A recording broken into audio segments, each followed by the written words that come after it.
Alian yang batal puasa si kurung cit. Yang pertama, memasukkan sesuatu dalam lubang terbuka. Lubang terbuka, hidung, punyung, babah, depan, belakang. Menyai tamang le hidung baru batal batasan sakit. Berarti bat tengah hidung yang batal. Monyo atai luar hana batal. Nak hidung ka kerah. Jaga apa kurang bengah-bengah cak hidung bulit-bulit lambung-lambung hana batal. Jangan punya dengan pelalai puasa. Hana betul awak dari luar. Yang betul tempat tengah hidung.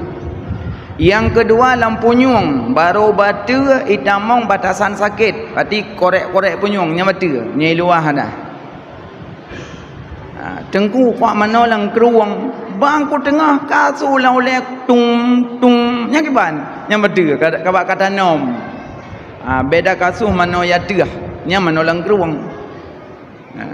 Alinya pasal lam babah baru batal menyotungut yang nak tungut anak batal biasa rumah tanyo yang mekat-mekat iu kedaian cilet bacut cilet pasal labah nama meh nya hana batal asal baik tungut le cilet rudah haju nya makruh pah ta cilet tuam gelantir tungut yang batal yang batal cuma menyo tauduk cat ura tengah tauduk cat ura pas rah jara sunat pasal yang babah sunat tengah tak kumu-kumu ripeh menteh man le permah pe na pegak pla tu nyan rezeki ya pejak rezeki benar betul benar pasal iu hana gayu barang hana gayu terkejut betul barang gayu hana betul bentuk pasal tegatu aji pekerja lam nyam betul makanya le kasu betul-betul. Tengku tuut ibabah na betul baru betul heboh ibabah. Yang pertama ibabah gop. Kiban ibabah gop.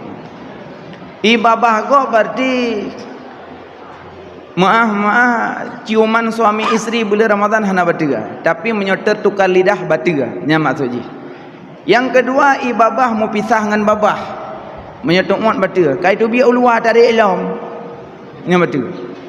Yang kelak ibabah menyampu sesuatu, menyampu pek pasada, menyampu bu, menyampu darah, yang betul.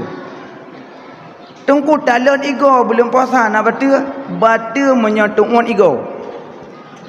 Apa ni tungun mai ego? Teman darah-darah bekasnya takut tungun, menyot takut tungun belut ura, lut malam. Ya nyot takut tungun darah bekas ego, belut ura, lut